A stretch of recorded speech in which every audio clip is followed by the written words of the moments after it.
Good evening and happy Wednesday. This is February 9th, 2022, and you are a part of Conference Room Conversations.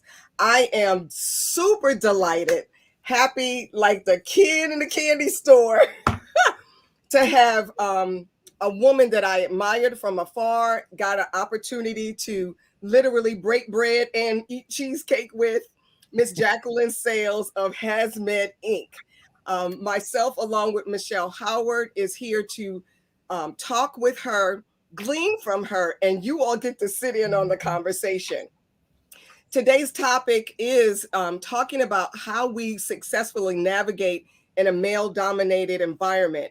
And I couldn't think of a better person to do this than Miss Sales. I, I'm literally at a loss for words because I remember listening to her, talking with her. We used to be a part of the Small Business Administration, the Washington District Administration's Small Business Council.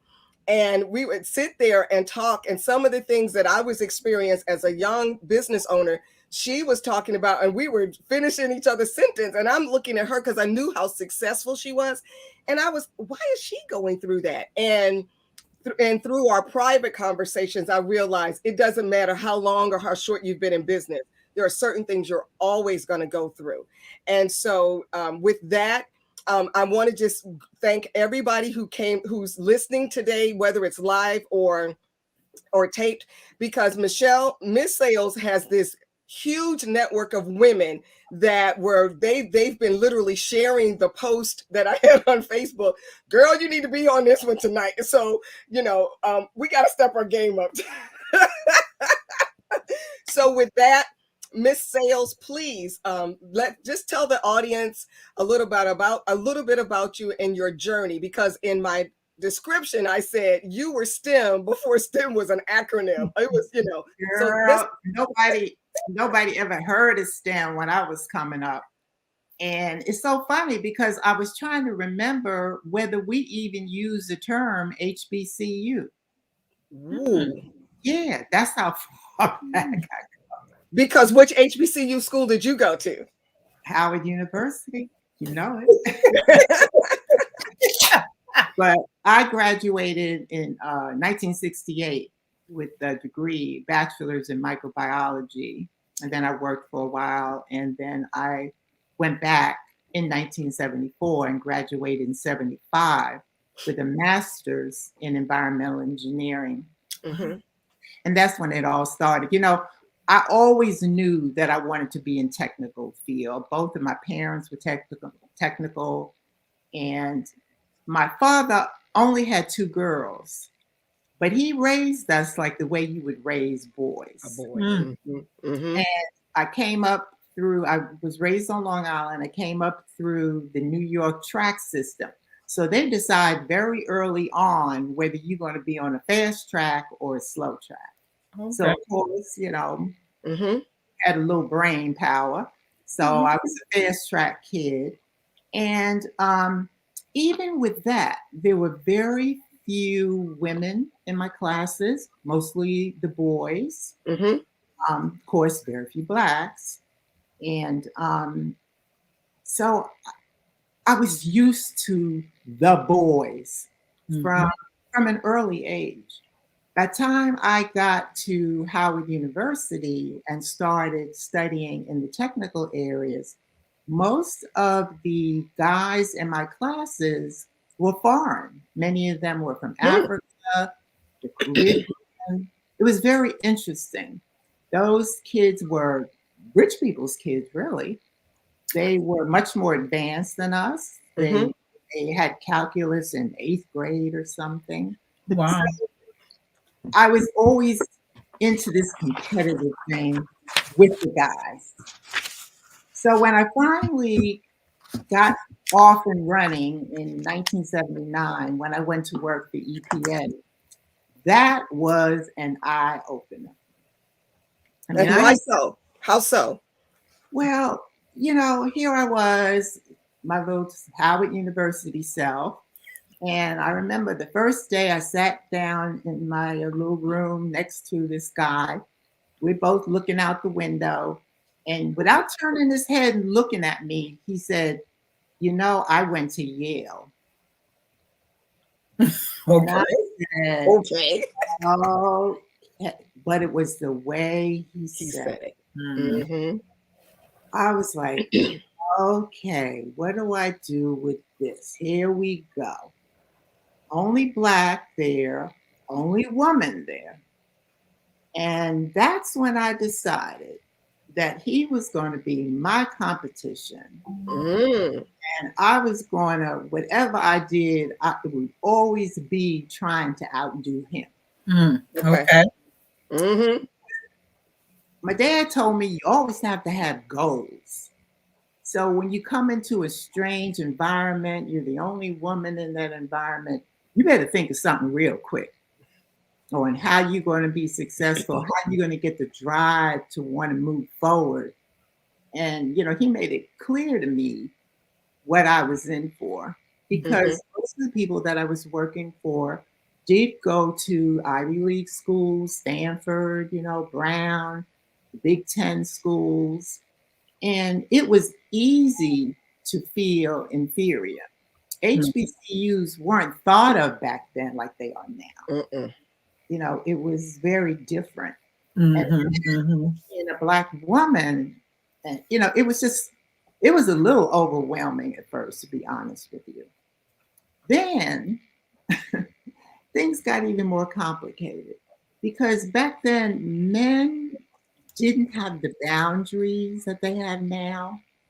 So I was subject to inappropriate comments from superiors. I had to deal with that.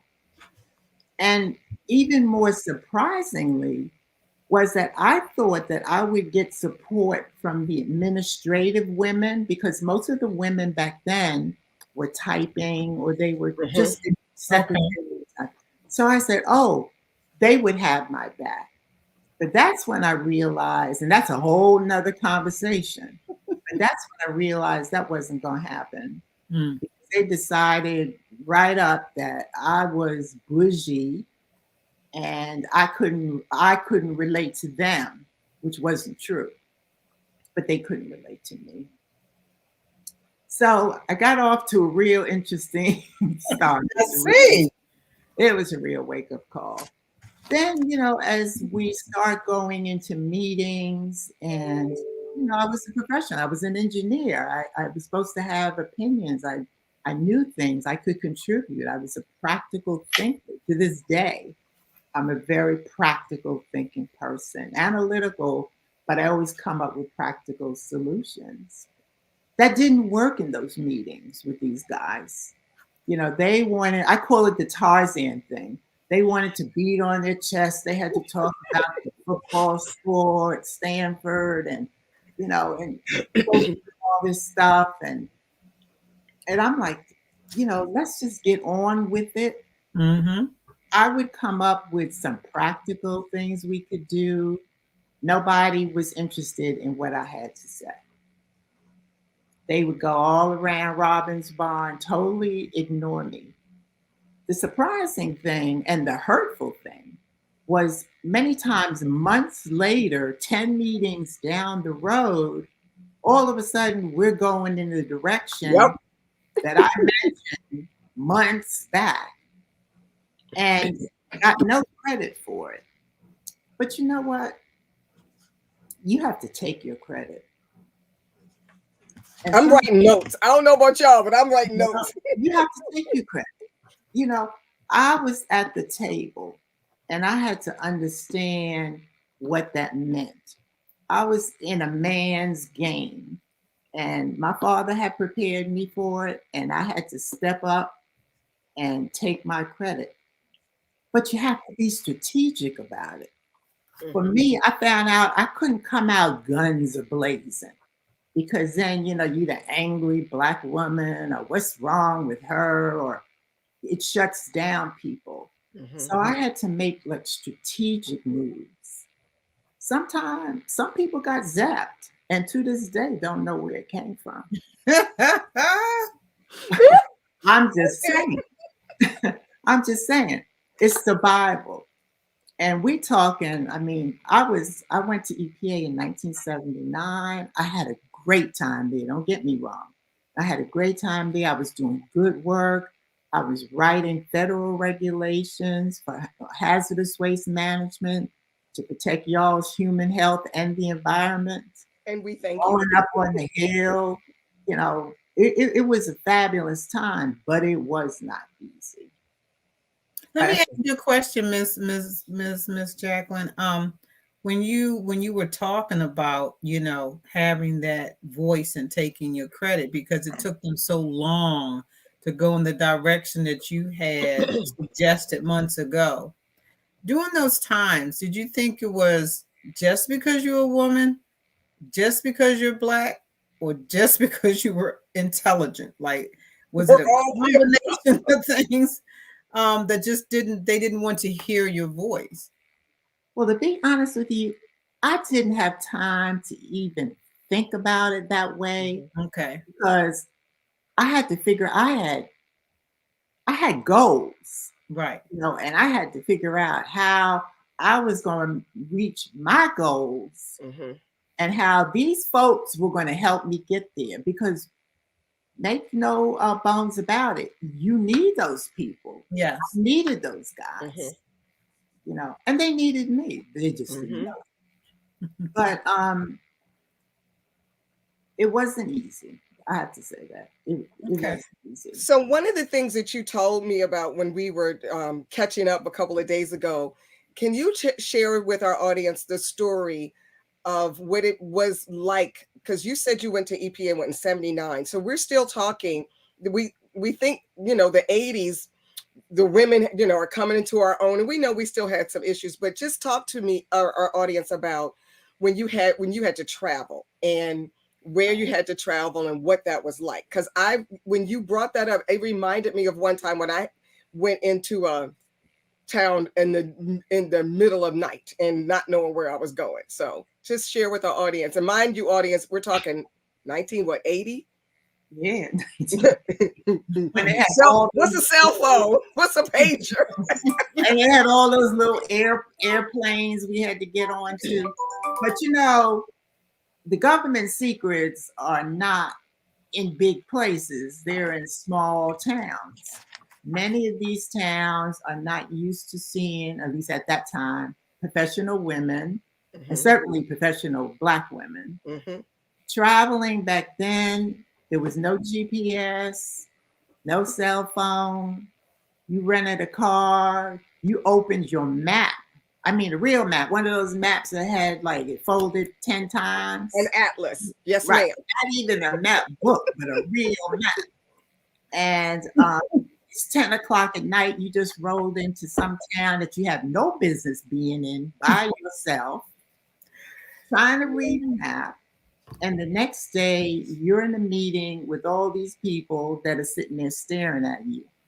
Many times, they knew I was coming. She's coming, she's tall, she's Black, But today, I don't think it works that way anymore. I mean, because my husband and I talked about it the other night, and he was telling me he worked in corporate America, and he was saying there were many places that they would not send him because it just would not go well. But in my job, it was different. I had a job to do. I had to see what was going on out there in the environment. Like I used to tell my children, the environment is everywhere, and I have to go everywhere. And that meant some places that I think about today that really weren't safe for me to be in. But that was all part of it. And I remember one time we were in some daggone place in South Carolina, and they had a big snow. And that's a big deal to have a big snow. Even today, they still can't handle snow. I had two guys. Now I'm the boss, of course, and I had two guys. They were consultants with me. We're supposed to be sampling out of this pond of acid. There's snow and ice. Back there they didn't care about all these things that we have in place nowadays. So I had to come down these iron steps, and the plant manager wanted to put his hand out to help me down the steps. Mm-hmm. No. I'm out there with the guys. I'm doing my job. You know, when you go to the club, you can hold the door for me. But in that scenario, So, you know, that's all part of it. You got to play the role. You have to be strong. You have to stake your claim. You just have to know that you're a badass, as the kids would say. So no, That's no, true. right. But so explain to our audience about why you said no about the extension of the hand, because um, we have some women that feel like, you know, you don't need to open up the door for me. You don't need to do this, and there are men who say, you know what, I'm just being a gentleman now, Right. and so we have to be careful when we need to show that we're in charge versus when we want to be a lady. But I also say that because I was doing work in South Carolina for around 2 years, and we're talking 2017 to 2019. And my folks know I'm real. These are white Southern gentlemen, and they were very gentleman-like. They were very gracious. And I was taken aback because I was like, oh my, because they were really being very nice. It's part of the Southern charm and the Southern hospitality.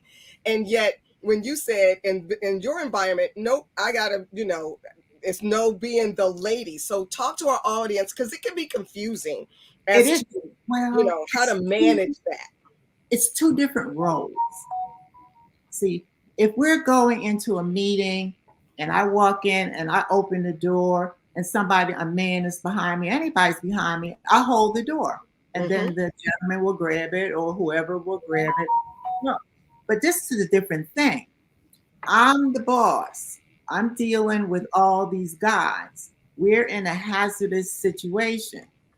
I have to show that I have the training, I have the knowledge, I have the stamina, and I'm fearless. And this is my project, and you don't have to hold my hand. Right. That is a golden nugget for real. That's a golden nugget. Yeah. But you have to know when. When? Yes. You know, Oh, that's oof. it's a juggling act. It's a juggling act. But I figured it out. I figured it out, and you will figure it out because they'll slap you up in the face. If you don't. Yeah, So that's true. No, so she is so right about that, because think about what she said in present day. I mean, it's still there. It's still there. Yes. Oh. And for men, because of the Me Too movement, men they're confused too. Because my husband is a gentleman, and he said, for guys who are trying to do the right thing, they don't know if, I'm stepping over my bounds, or should I, stay, what's my lane now? Because I don't want you turn around and saying, I'm trying to be nice, and all of a sudden you want to throw a sexual harassment. And like, wait a minute, hold up. He said, it's almost like you can't compliment a woman today without fear that a woman's going to take it the wrong way. And that's unfortunate. It's almost like it went too far. So that's a conversation for another day, as far as, how do we interact? Conversation. We're going to bring you back. But let's talk about, you said you were with EPA, you were with DOE, Department of Energy. Yes. And so what led you from having that career path to starting your own firm? I always knew that I was going to have my own company. Okay. From forever. Okay. But I didn't know when. Mm-hmm. Okay. And one thing I knew is that I needed to get smart. See, when I left EPA, I went to DOE because I was a national expert. People knew I had proved myself. People knew that I knew my stuff. And that's why I went to DOE, because they had to implement many of the regulations that I had written over at EPA. Love it. I think I was patient. I said, when the time comes, when the Mhm. window opens for me to start this company, I will know and I will be prepared. And it was medical waste. I was the medical waste person. You know, I was just in the, I'm going to digress for 1 second, but it all Mhm. comes together. I was just in the doctor's office the other day getting a little physical. And every now and then it hits me. I looked over and saw the sharps container. And so I Mhm. told them, I said, oh, you know, I worked at EPA and I was in charge of infectious waste management. That's what it was called at the time. And I said, I wrote the guidelines for all of that. I said, all of that is my work. The sharps container, the red bag you see with the biohazard symbol, Wow. how they pick up the waste, which waste are considered medical waste. That was my project at EPA. I wrote the EPA guide for infectious waste management. That is Pulled together awesome. a team of people and put that out. I went out, did training. I worked alongside the hospital associations, Mhm. helped train everybody on how to manage and handle medical waste. Mm. So, you know, I was telling them, I said, well, I guess one day it'll be Black History when my name will pop up alongside of that. But so medical waste was washing up on the beach. I was the medical waste expert. I'm over at DOE, but I'm still running medical. Nobody knew this at EPA, but I'm still running the medical waste program out of the Department of Energy because people were calling me. Okay. So finally, when big business figured out they could make some money, How about that? and they called me, oh, come work for us, come work for us, come work for us. The window was open and I had prepared myself. I had put up with everything that I had to put up with, being ignored, being whatever. I was prepared. And I shook hands with a woman from SAIC, Mhm. left my good government job, and put up my shingle and started HAZMED.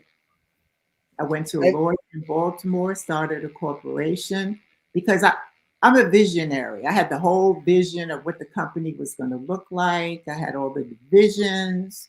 It was just me, but I had all the divisions. I got the work, did the work, and and the 30 years rest is history. later, Now I this was in you started in 1988, right? started HAZMED in '88. We had pagers. I remember when we had our first glossy brochure. I mean, I remember when they put the computer on my desk. I mean, you know, it was interesting times. Yes. But the I battle was still the same. It was no different because most of my employees were men. Oh, okay. and what was that like? Yeah. Having men work for you? You know, it's like the table turned, right? A little bit. Mhm. It was interesting, to say the least. It was interesting because most of the people in the field are men. Mhm. It's still that way. There are more women, but still the majority are men. Um, I think it took a lot of courage for them to even to come work for me Mm. because the majority of them were white. Mhm. So it took courage on their part. Um, I knew my stuff. I was confident. I didn't know everything about business, but I was confident. Um, we we did well. We did good work, and I think they respected that part of of what I had to offer. Okay. Mhm. Um, but I wonder what they really thought sometime when they went Yeah. home at night. You know, You know, Yeah. like you said, that it was different, right? And it probably took, like you said, a lot of courage for them, um, because you know, just as though women we have our own conversations, men They have their do. own conversations, and so, like you said, we could imagine the conversation of those men not wanting to tell their buddies that they work for a woman of color. yes. So that must have been a conversation on their side, Right. look that they may not have wanted to have. right? Because it's almost like on one hand, Ms. Jaqueline, they could appreciate you and the work that, you know, y'all did together as a team, because you brought it, you know, your value was already on the table. Then on the other hand, it's after they get off of work and they go back into their own, what they call their own reality, their environment that they're used to being in. And so that's where that difference would probably be at. Yeah. I would hope that some of them would say, you know, I can appreciate, you know, this woman of color now, right?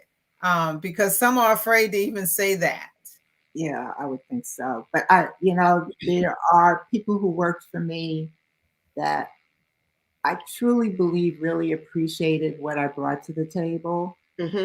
And for some, it was just a paycheck, because we had offices all around the country. And so many of them didn't even see me. You know, I was just a paycheck for them. They worked closely with their customers. So it was a different environment. But I was the one, me and my husband, Greg, who joined HAZMED 6 years after I started, 6 long years after I started the company, and the rest of our administrative team, we had to get out there and get the business. That's right. Yeah. So here I was again in front of the same guys begging for the business, having to prove that me and this company were qualified and could do the work for them. Yeah. So here we are again, dealing with basically the same kinds of issues. Does she know what she's talking about? What are we going to do if she misses? Because, you know, as a woman in this field, you only have one try. That's right. Just one. That's right. You know, and now that was frustrating, because I would watch the large companies make mistakes over and over again, non-performance on certain contracts. But me and my company, we had one time, and that was it. What was the moment or the event that broke it for you to that next level, when people, you know, there's a time when, like you say, you have to kind of constantly go out there, and I say, kill what you eat. Then there's a moment where all of a sudden it starts coming to you and you don't have to ask for it because it's coming in. When was that moment for you? Out of the 30 years, I don't know if we ever had that moment. Really? Wow. Because, see, the moment is all about what's in my head. And I never relaxed on that. I always felt it was me and the guys. And remember I told you about the guy from Yale? Yes. Okay. So for me, that never changed. Gotcha. You know, I always felt that the competition was real. Sometimes mean-spirited things were still said in meetings when, you know, I was a multi-million-dollar small business, and sometimes mean things were still being said to me and my team. But I never changed my thinking about that. And so that's really interesting, because for me, and I'm sure for our audience, people need to understand you had a multi-million-dollar enterprise. And it's one thing that we never lose the what's the word I'm looking for? The tenacity. But at the same time, and like you said, you can never, we know we can never relax on our laurels, because that's when the competition takes over. That's when something new comes out, and then you're in the dust. But you would think at some point, because of what you've accomplished, that your work would speak for you. And so to hear you say, I'm a multi-million-dollar company and I still got to deal with this nonsense, it's hurtful, but at the same time, it's like, okay, I'm not in this by myself. And we just got to recognize this is also always going to be part of the sauce. So deal with the flavor, know how to doctor it up so it's palatable for us to eat and keep it moving. So if you could just share those are those hidden things that nobody knows about. When you said it was never that way. I'm like, really? So please share. And I ask also because it's not just for women business owners, but I was having conversations with women in the government, and they're the only woman in the organization, which is what you shared in the early part of your career. And she said, I don't have anybody that I can bounce off to say, am I the only one going through this? Is this normal? And so if you can just tell us, like, you had that and you never let it go, but what is the it that you never let go of? Because you don't want to come off fighty, or excuse me, you don't want to come off bitchy. So what is it? What's the, No, yeah, you don't come off bitchy, but you just know. You have to know this. You have to know that you're vulnerable. And you there's always somebody that wants what you have. Yeah. We have been in meetings where we were told by someone from a larger company that we don't want y'all to have any of it. We want all of it. They had certain goals. They told us to our face in the meeting. Now, you don't have to hit me in my head twice. So when somebody says something to me, I'm like, okay, the struggle is real. Right. Yes. And you showed your trump card, so thank you. Now I know how to play. So very little has changed. Yes. I felt that I always had to prove myself. And that was a good thing, because it didn't allow me to sit back and say, oh, I made it now. Yeah. Because one thing about money, it's very hard to get it, but it can go really fast. Real quick. Yes, real quick. I know it can go really quick. And you continuing to fight the battles. Yeah. I was always a woman in a male-dominated field. And even when I became truly the president of my company, meaning that I didn't have to go out and trudge around in hazardous waste anymore. Most of my meetings were in boardrooms with other, corporate men trying to get business and stuff like that. But nothing had really changed. It was still the same story. I'm going to take 1 second, and I'm going to look at any comments we have. So we have a comment from Use Your Powers for Good podcast. They said, I'm enjoying this conversation so much, I forgot to say hello. and Jackie, I just want to let you know that this woman, when I went to the city of Baltimore, she was the one that helped train me to get me acclimated with how city government, municipal government works, which is totally different than being in business for yourself. And I've always been grateful for her guidance, and now she's on that entrepreneurial path, and she's a good supporter, and I'm really grateful that she joins our show almost every week. So yeah. And we have a comment from Art Blacksher saying hello from Oakland, California. Yeah. Oh, nice.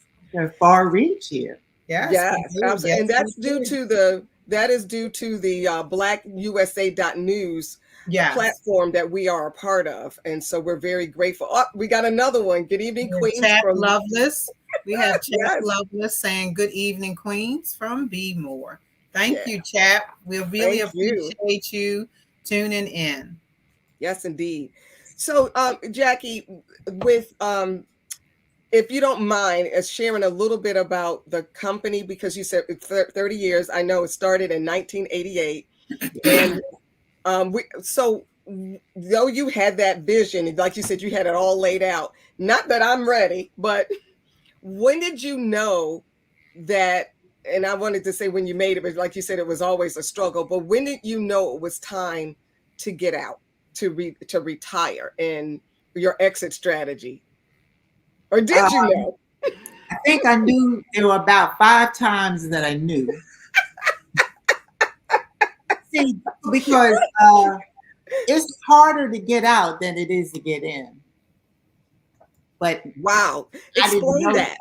And I believe I told you that one time, a long time ago. I told somebody, maybe Hester, it's harder to get out than it is to get in. You can hang up your little shingle. If you know your stuff, you know how to market, you do A quality work, A plus work, you stay focused on your goals, you know, all the stuff that's going on around you, all the antics, but you stay focused, you'll do well. But getting out is a whole nother story. Because first of all, you built this thing, and you have to sell it to somebody, because all those numbers that you're looking at, all those income statements and profit and all that stuff, it's numbers on paper. You've got to get those numbers off the paper and become liquid, because that's your retirement. And that's a struggle.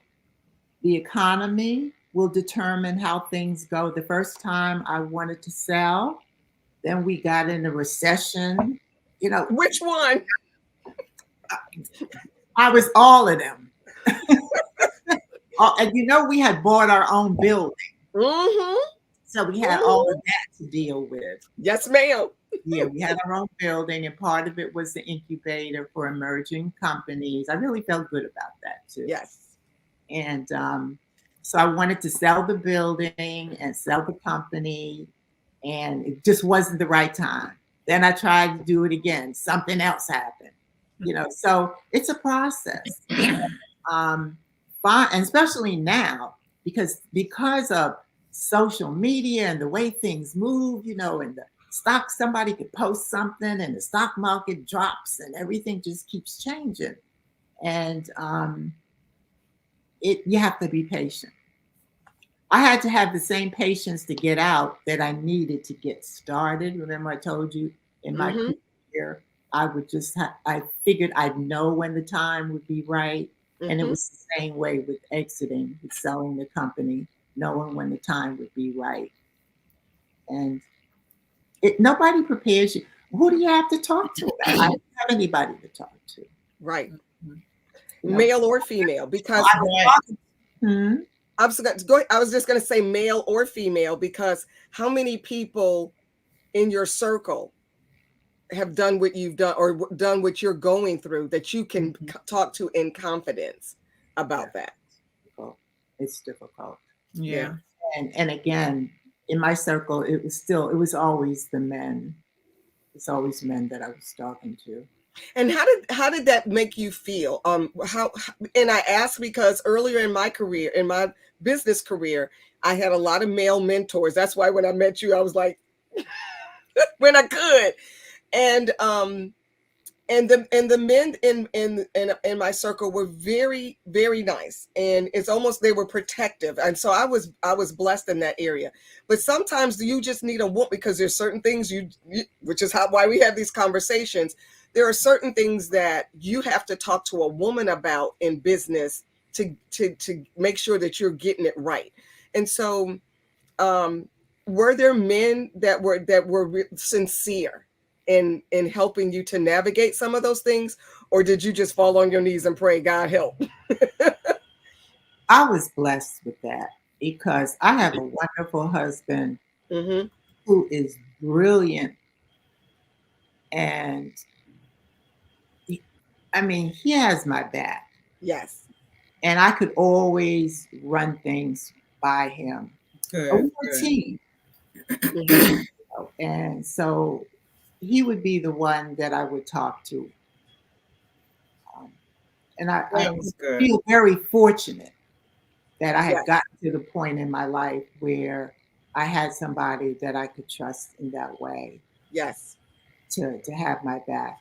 But then because he was my husband, there were things that I needed to talk about that he wasn't the right person for me to talk. it might have been about him. No, I mean, being honest, because he was an employee of the company. And so I'm just being honest and straightforward. Please. Yeah, so I think you have a network of people that you can trust. Yes. That you can talk to. When I worked, going back to EPA, because that was a pivotal part of my life working there. And when I was ready for a promotion, I had my boss come into my office. He was walking by, and I asked him to come in and sit for a minute. And I told him that I was ready to be in management. Mm-hmm. And that I had done everything twice and done everything well, passed all the tests, because, they gave me plenty of tests. And I was ready to be in management. And so he went back and told the next higher up, and she came in and said, well, don't leave, I'm see what I can do. I wasn't leaving. I didn't They got nervous. I told him I wanted a promotion. Right. That was my goal.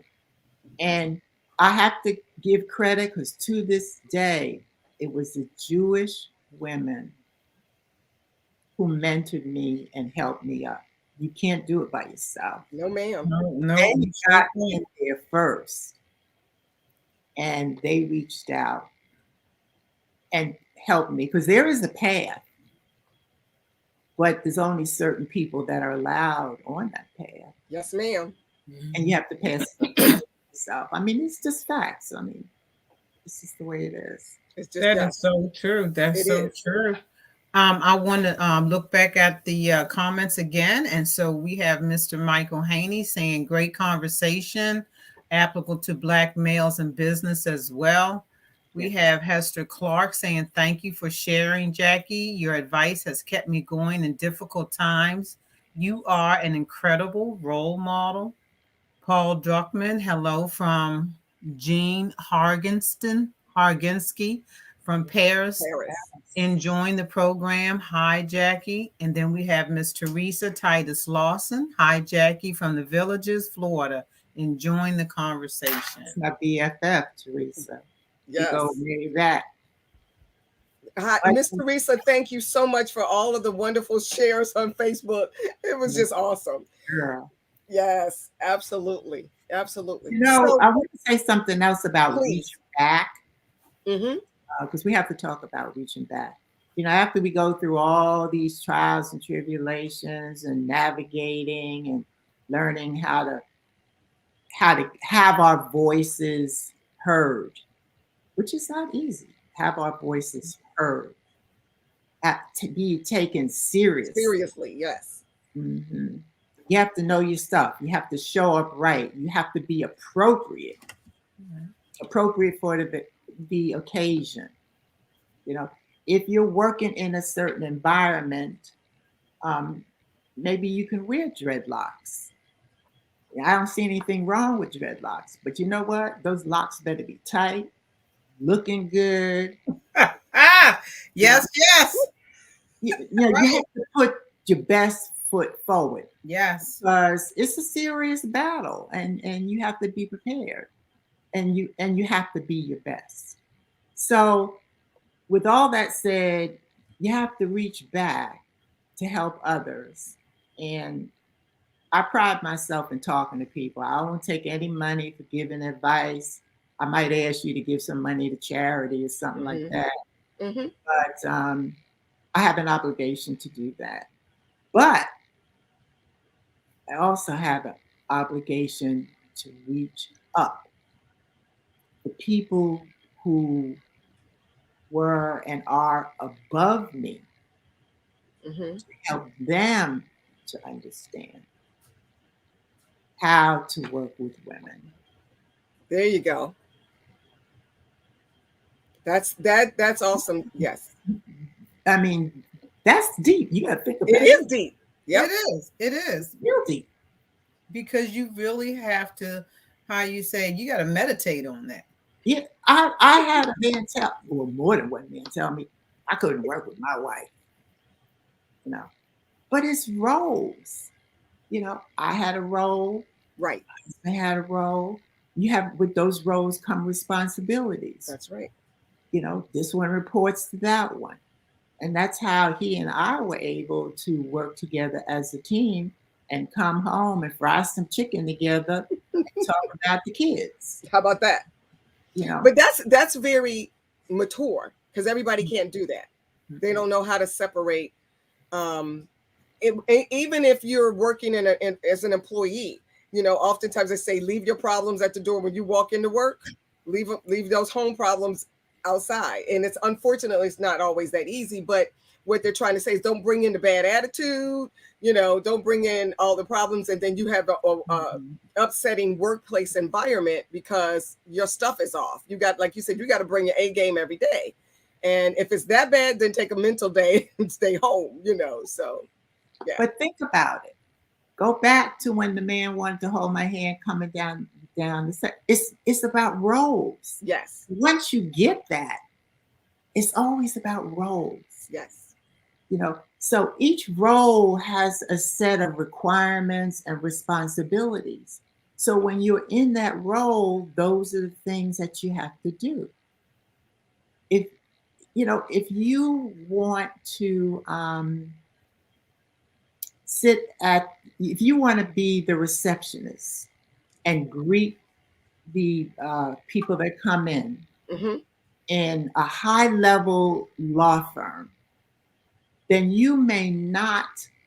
that role may not work well with pink and blue hair. That's right. So, and there's nothing wrong with pink and blue hair, but it's about roles. For that particular role and those responsibilities, you have to come prepared. Absolutely. So, and that's deep too. It is, because you're not supposed to tell me what I'm supposed to wear, what I'm not supposed to wear. I'm gonna tell you, Miss Jaqueline is right. I about 7 years ago now. So we had hired a young lady from a temporary agency to, do some things in our office. And so she showed up to work, and she had neon blue hair. And I mean, when they brought her into my office to introduce her to me, I'm looking like, I know this is not the young lady from the temp agency. Is this somebody bringing their daughter in to meet me and then they're leaving? Because this, I've always been in a traditional work environment. Yes. And so I looked at the young lady. We did our introductions and everything. And then that manager, I told them, I said, I need to speak with you after, you take her out, right? And I said to the manager, I said, her attire from head to toe does not meet the work environment that we are in. I said, this is not a relaxed, you come how you want, it's not one of those. So she needs to go home and figure that out if she wants to work here, or we need to contact the temporary agency to please send someone else. But you could tell she felt, or whatever it was, that was okay. But the attire, the hair, and everything was wrong for the environment that we needed her to work in. That's right. Yeah, that's what a lot of people don't get. They argue that I should be able to come any way I want to come, and yes, you can do anything you want to do, but you have to know that there are some doors that are going to close. Right. Now, yeah, you can work to change that. That's fine, but we're not there yet. So I mean, I think let's be realistic about this. When I was working at EPA, I decided I wanted to try, cut my hair, and I had it like spiked. It was, but it looked good. It looked good. I was looking good. I had my little lipstick on, my outfits were professional and everything. There wasn't one spike that was going in the wrong direction. See what I'm saying? I mean, it was acceptable. Right. Right. You have to work with it. That's what I'm saying. Right. So if you have a job where you can wear locks or wear whatever, make sure those locks are tight. Right. Make sure they're looking good. Right. They have to look You good. know, keep yourself neat, make yourself presentable, bring the best person you can. And Yeah. and another point too, because we have a stress of working in male dominated professions, I always had to work on my mind and body. Yes. I was doing aerobics before Jane Fonda. I was going to the holiday spa when it was and I was the only Black person showing up in the aerobics class. Mm-hmm. You know, I went on all kind of retreats to Miraval. I went to India. I always had to work on my mind and body in order to be able to just deal with the pressures of every day. Yeah. Going off, telling people off, it just it doesn't work for you. No. You have to have that work-life balance.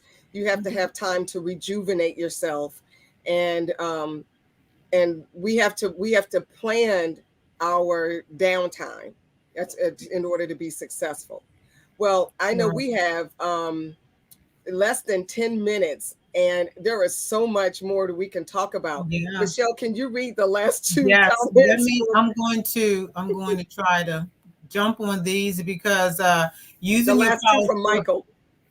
Okay, so the one beforehand that says, Michelle, interesting as I am a conservative too in the work environment. However, I am wondering if that gives white conservative businesses the right to say they don't like Afrocentric hairstyles when there is a Supreme Court ruling on it.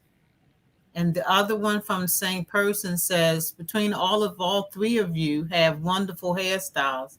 I love Miss Davis' hairstyle. Belongs in the beauty magazine. Oh, okay. So sweet. Yeah. Well, So Michael, just to give you a little bit of background, Michael is in hospitality and actually sits on the governor's board of hospitality and tourism. So when you are dealing with hotels and catering events and all that, you get some of everything. And he is a conservative, but just how that's such a delicate subject. And I think it goes back to what we said, that you just have to make sure it's appropriate and that it's tight, that it's just not all over the place. Yeah. But go ahead, Miss Jackie. Go ahead. Yeah, I mean that's a difficult subject, and that's something It is. we probably talk about for another hour. Yes, ma'am. But I always saw my work attire as a uniform. Yes, me too. That's how I think about it. Because Yes. remember, it goes back to roles. Yes. That's how what works. I can't not putting that on everybody else. I'm just saying this would work for me. I see it as roles and responsibilities. I mean, if you're in, it's a play. How about that? You're in a play. You are on stage You go to a performing. wedding, the bride, it's a play. The bride has a wedding gown on. You're in a play, and there's a costume that goes for that play. And maybe we're going to work to change things. There's nothing wrong with Afrocentric hair, whatever the heck that means. That's our natural hair. But in some plays, that's not the costume. That's correct. I like that. I do. I really do. And I think it just speaks to that we all have to understand there are different work environments based on the industry of the work. Yes. Just like when I was working with engineers, whether it was in construction or what have you, their attire is different. Their uniform, as we're speaking, is different. I'm not wearing the same thing to work that they do based Right. on the differences in our jobs and our industries of work. So, I think, like you said, that could be a whole nother conversation, but it's always going to be with their different uniforms for Yes. different places of work. And it's no different than, when you are on a construction site, you have to have your safety boots on, your hard hat, your gloves, your vest.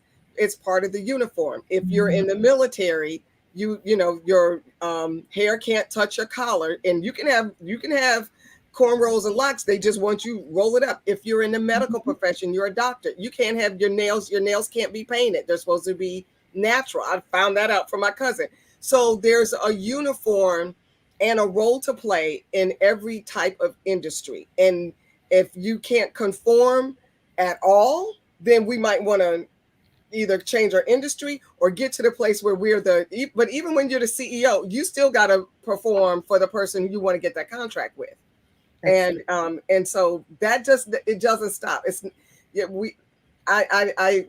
right. We could argue about this all the time, but it is what it is. And you just have to understand. The way I always looked at it was I wanted people to hear what I had to say. Yes. I walked in with my tall self right away, that you take command of the room. They had to settle down from that, Yes. all this Black woman walking in the door and taller than many of the men in the room. So, I had to deal with all of that.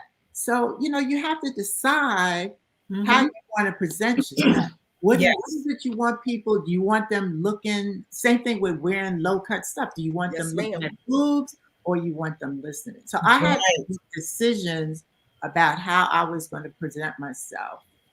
So I was always neat. I mean, now I wore my little outfits. I had my little stuff on, but I was always neat and I was always presentable. And I believed I was always professional. When I was in the field, there was jeans, hard hats, or whatever, tie back, whatever we had to wear for that occasion. But like I said, for everything, there was an outfit. So that's where I see it. People do need to change some of their thinking. Yes. I mean, that we all agree to that. Yes.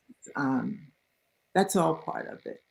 I think Me Too is helping to just help people's thinking, to understand that women are not objects. Yes.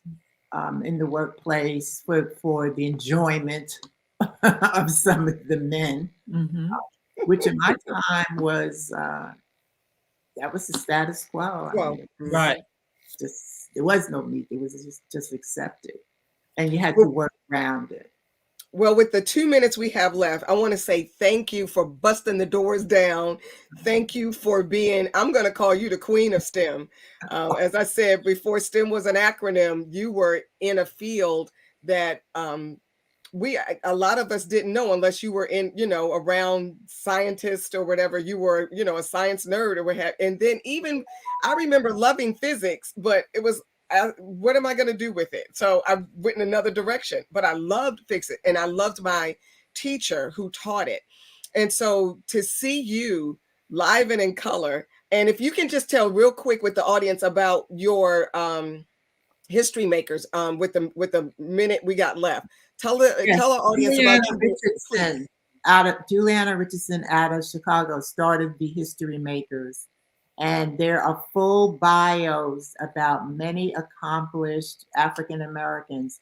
And it's all in the Library of Congress. You can go in there and actually see for yourself, live videos of these interviews. Of course, it's all online under the History Makers. I am a history maker in science. So I think it's wonderful work that she's doing in cataloging all this information for generations to come. Because like I was telling Carla, our kids need to know how they got to be barbecuing out in the backyards of these beautiful homes that they now own. They need to know because the story goes beyond slavery. Yes. And it goes with the people really in my generation, I believe. Yes, indeed. You all definitely broke down some barriers, some doors, and made some wonderful path, paved the road for the even, I'm at the end of the baby boomers, but just paved the road for us to be able to do things a lot easier than what it was a generation or two ago. So, and just know there is a path. yes. Pardon? There is a path. Yes, Just ma'am. there's a path. Just like with the Underground Railroad, there's a path. And there are people that will reach back, and you just have to be ready. Amen. With that, I want to thank you for this hour. It has been a beautiful discussion. For all of you who have joined us tonight, I'm going to be real quick. blackusa.news, bemorenews.com, conference room conversation on YouTube. Check us out on Facebook. Thank you so much for everybody. We so appreciate you all being with us tonight. Please go to Conference Room Conversation on YouTube, click the like button and subscribe. We'll see you next week. With that, thank you, Jackie. God bless. Thank you, Miss Jackie. Thank you.